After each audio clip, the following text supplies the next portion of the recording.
आपसे बेहतर बीजेपी को कोई नहीं समझ सकता।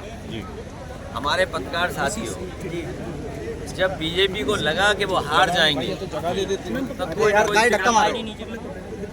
कोई ना कोई तिकड़म करो, कोई ना कोई ऐसा संदेश दो जिसका समाजवादी पार्टी के लोग जवाब ही देते रहे। ये लोग तो परिवारवाद के खिलाफ वाले लोग थे, याद करो आप।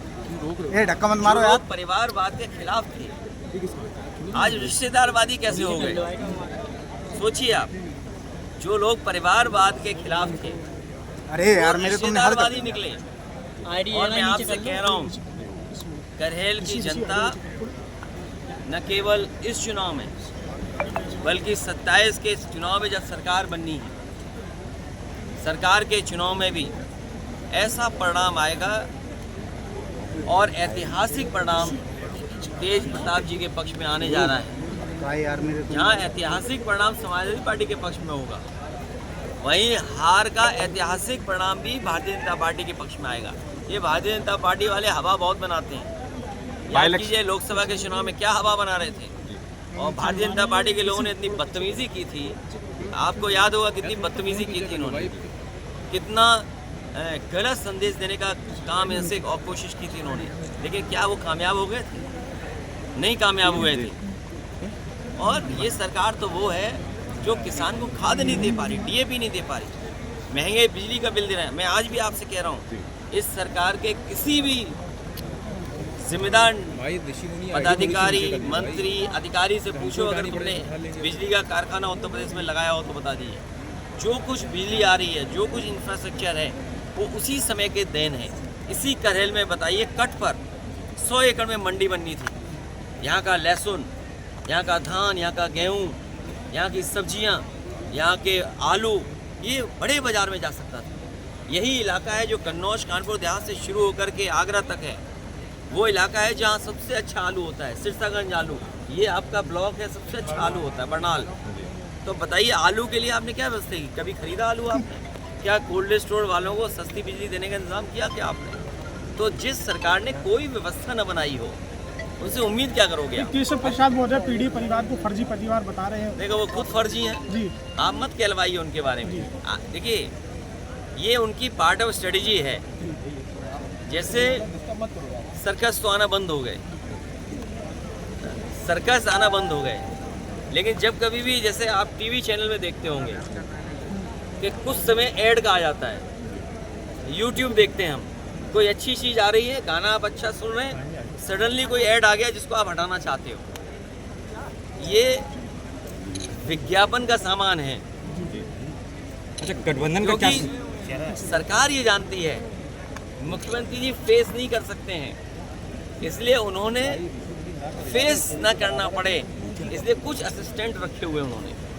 वो ये भी कह फेस तो मुख्यमंत्री को करना चाहिए। उनका कहना ये भी है कि गठबंधन जो है फटाई में जा चुका है और जहाज जो डूबने वाला है गठबंधन का। देखिए, आप बेहतर समझते होंगे, समाजवादी और कांग्रेस की जो रणनीति है उसी से पस्त हो गए। अगर रणनीति हमारी है तो उनके भी नेताओं के जो गठबंधन है, उनके नेताओं को टिकट क्यों नहीं मिली? कौन कौन बनाने गया, कौन कौन उन्हें स्वार्थ और लालच दे रहा है? समाजवादी पार्टी और कांग्रेस हम विपक्ष में हैं, हम किसी को लाभ नहीं दे सकते, हम अपनी बात कर सकते हैं, लड़ सकते हैं। ये हमारी स्ट्रेटेजी का हिस्सा है कि हमारे रणनीति है कि हम लोग मिल करके इस तरह लड़ रहे हैं, न केवल अभी लड़ रहे हैं, इंडिया गठबंधन मजबूत करेंगे और 27 में भी इनको हराने का काम करेंगे। बाई इलेक्शन में स्वरूप क्या रहेगा गठबंधन का, क्योंकि कांग्रेस मैदान छोड़ती हुई दिखाई दे रही है कहीं ना कहीं? नहीं, ये शब्द का चयन गलत है आपका जी। ये हमारी रणनीति है जी, ये हमारा तरीका है कि किस तरीके से भारतीय जनता पार्टी का मुकाबला करें, उन्हें हराएं।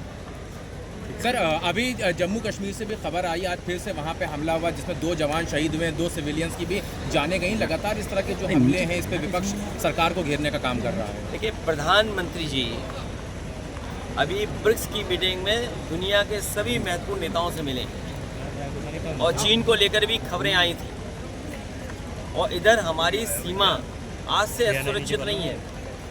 जब से बीजेपी की सरकार आई और असुरक्षित हो गई है। हमारे सिक्योरिटी फोर्सेस के लोग, पैरामिलिट्री के फोर्सेस के लोग और आर्मी के लोग बड़े पैमाने पर शहीद हो रहे हैं। उनकी जानें गई हैं। और अगर हम आंकड़े निकालेंगे तो सबसे ज़्यादा फेलियर कश्मीर इशू पर, हमारी बॉर्डर सिक्योरिटी पर और इंटरनल सिक्योरिटी पर अगर कोई फेल हुआ है तो वो भारतीय जनता पार्टी है।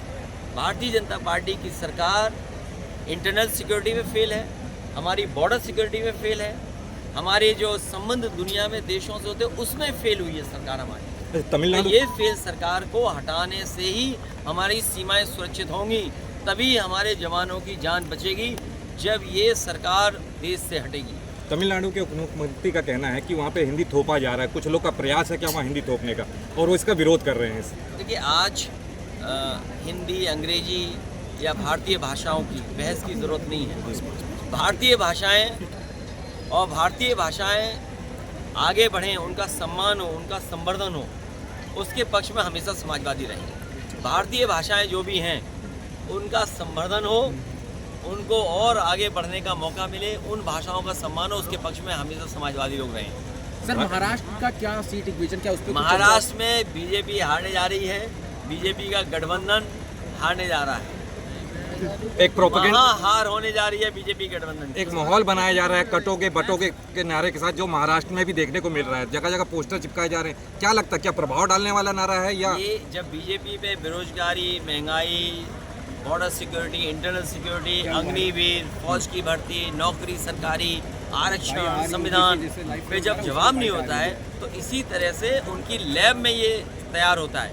और देखिए, उनकी जो लैब है, अब वो जानकारी हम लोगों को करनी पड़ेगी वो लैब कहाँ पर है। उनकी जो रिसर्च लैब है उसी का ये नारा है, और उसी रिसर्च लैब ने ये भी नारा दे करके ये कहा कि सबसे अच्छा किसी के चेहरे पर अच्छा लगेगा वो हमारे उत्तर प्रदेश के मुख्यमंत्री हैं। तो सोचिए, रिसर्च कर करके वो नारा बनाया गया किसी लैब में। उन्होंने ये भी बताया कि सबसे अच्छा किसके माध्यम से जाएगा, वो नेता भी उन्होंने ढूंढ करके नाम बता दिया, वो हमारे मुख्यमंत्री निकले उत्तर प्रदेश के। उन्हीं से